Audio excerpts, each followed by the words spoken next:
duración de la hipertensión arterial. ¿Para qué examinamos al paciente con hipertensión arterial? Para buscar otros factores de riesgo de enfermedad cardiovascular, ¿no?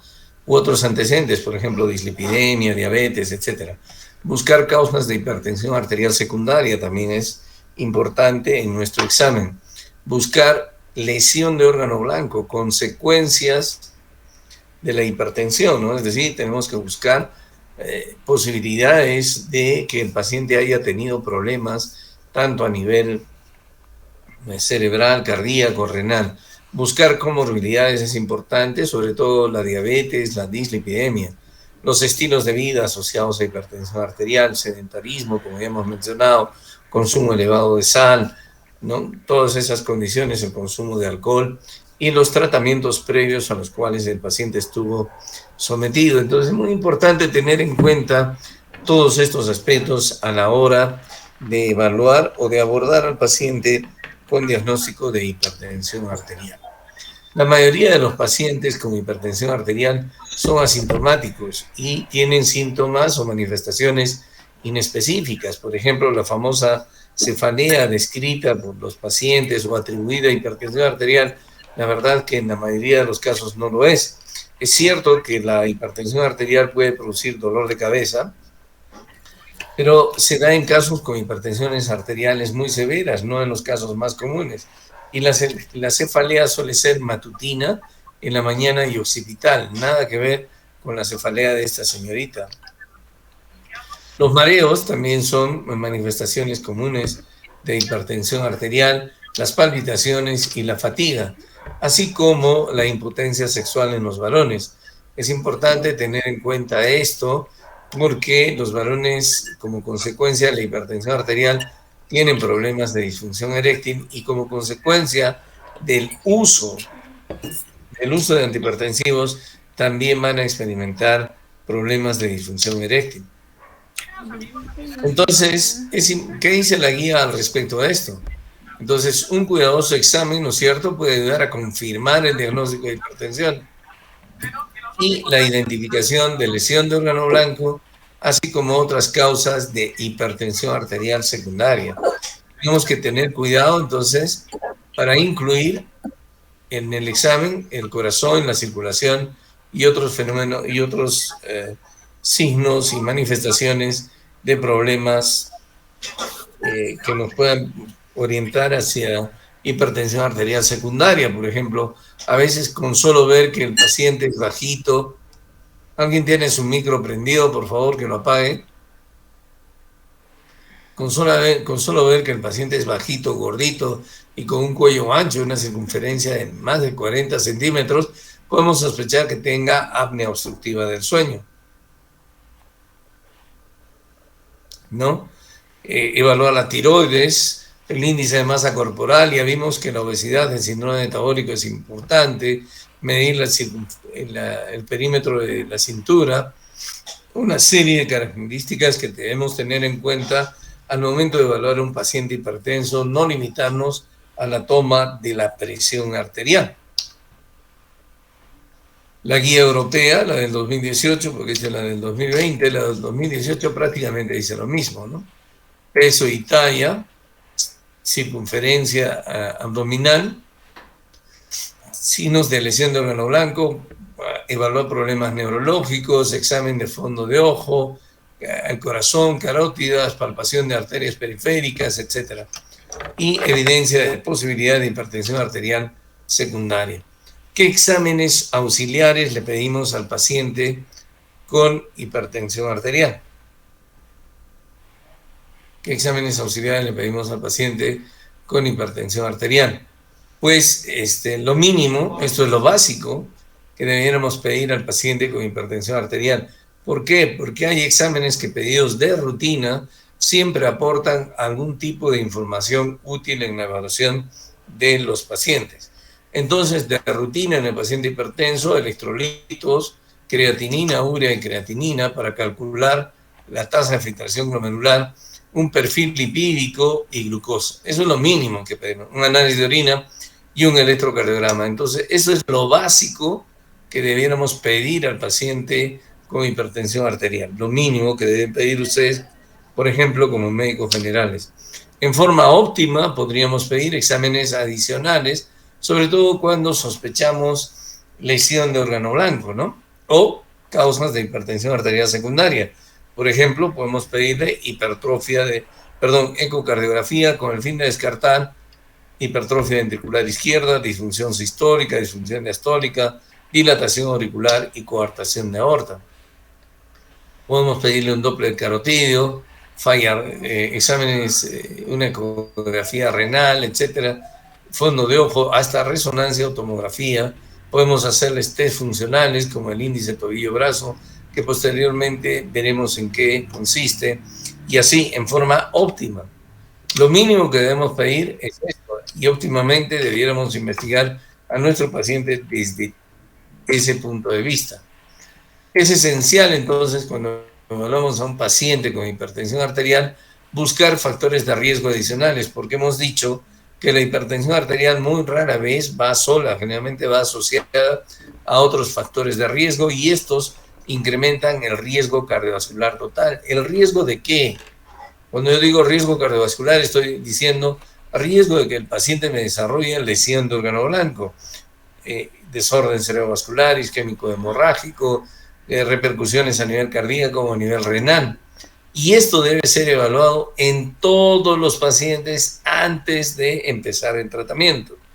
Si bien es cierto, el nivel de hipertensión es un criterio para empezar el tratamiento, es un criterio y ese debe asociarse a la evaluación del riesgo cardiovascular del paciente. Y se puede evaluar en forma fácil usando tablas de riesgo o esquemas de riesgo simplificado, como el que vamos a ver de inmediato. Una adecuada estimación del riesgo cardiovascular se puede obtener incluyendo, por ejemplo, la edad solamente. Ves si es varón o mujer. Las mujeres tienen mayor riesgo que los varones, por si acaso. La frecuencia cardíaca, el peso, si tiene antecedentes de diabetes, de dislipidemia, historia familiar de enfermedad cardiovascular, historia familiar de hipertensión, inicio temprano de la menopausia, etcétera. Todo esto Todo esto, como ven ustedes, lo podemos obtener, no es difícil, en la consulta.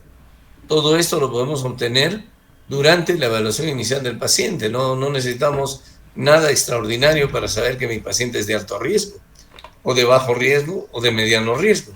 Si el paciente ya tiene lesión de órgano blanco, o tiene enfermedad de órgano blanco, como consecuencia de la hipertensión, ese solo hecho ya lo hace de alto riesgo, ya no hay nada que discutir ni calcularle más riesgo. Entonces, para empezar el tratamiento, yo tengo que hacer dos cosas. Uno, establecer el riesgo de mi paciente. Y para establecer el riesgo de mi paciente, la cosa es bastante sencilla. Como ven ustedes aquí, yo correlaciono la presencia de factores de riesgo cardiovascular con la presión arterial, con los niveles de presión arterial que hemos revisado. Si mi paciente ya tiene lesión de órgano blanco, prácticamente desde que sea normal alto, ya el paciente es de alto riesgo.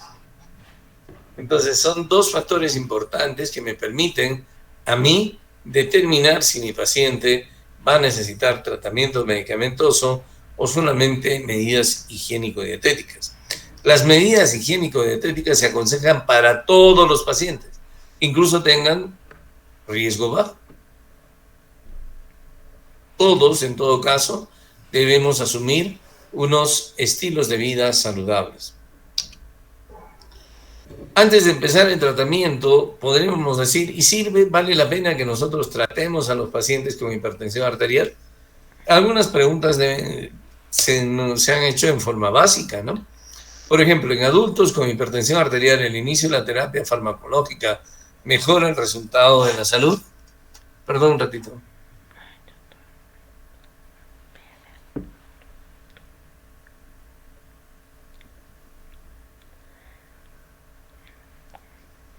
¿Aló?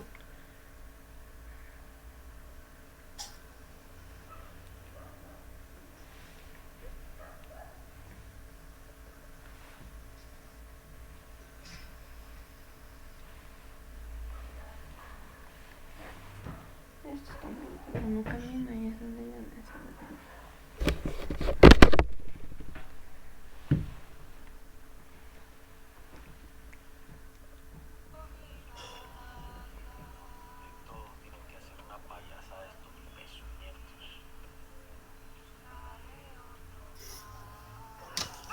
¿no? En adultos con hipertensión arterial, con el tratamiento hipertensivo para lograr una meta de presión arterial específica mejora el resultado de salud de la población. En adultos con hipertensión, el uso de diferentes drogas antihipertensivas muestran beneficios y daños comparativos en el resultado de salud de la población. Es decir, en otras palabras, sirve tratar la hipertensión arterial y no solamente tratarla, sirve controlar la presión arterial. La respuesta está aquí, ¿no? Si yo reduzco la presión arterial sistólica en menores de 60, tan solo 10 milímetros la sistólica y tan solo 5 milímetros la diastólica, reduzco el riesgo de stroke, de DCB, un 42%, de un evento coronario un 14%. En mayores de 60 reduzco la mortalidad total, o sea, no solamente mortalidad cardiovascular, mortalidad total en un 15%, mortalidad cardiovascular en un 36%, incidencia de stroke en un 35%, enfermedad coronaria en un 18%. De manera que evidentemente vale bajar la presión arterial. En un estudio ya más o menos antiguo, otra vez se redujeron todos los DCB en un 30%, mortalidad total en un 21%, DCB fatal en un 40%, insuficiencia cardíaca reducimos en un 64%. Entonces, ¿vale la pena tratar la hipertensión arterial? Por supuesto que vale la pena tratar la hipertensión arterial. Y obviamente que vale la pena controlar la hipertensión arterial.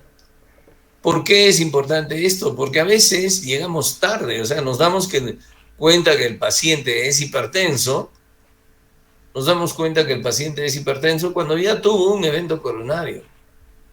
Y cuando su riesgo cardiovascular es excesivo y su mortalidad también es excesiva, ¿no? Lo ideal sería que nosotros empecemos a tratar los factores de riesgo para que el paciente no siga esta ruta del continuum cardiovascular. De modo, empezar tempranamente el manejo de la hipertensión arterial es fundamental.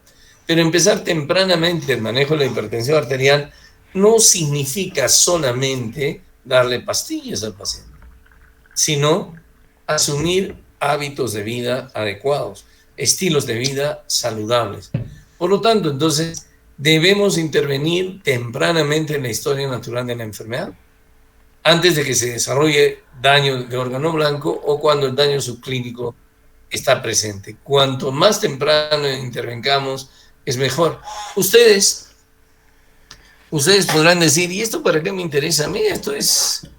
Yo voy a ser médico general, yo no voy a ser médico especialista, ¿no? Pero ustedes son trabajadores de salud.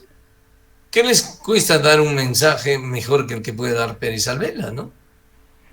Intervenir en la historia de la enfermedad, de la hipertensión, no significa empezar a dar tratamiento. Además, la hipertensión es la principal causa de morbimortalidad a nivel mundial. Es la principal causa de morbimortalidad a nivel mundial.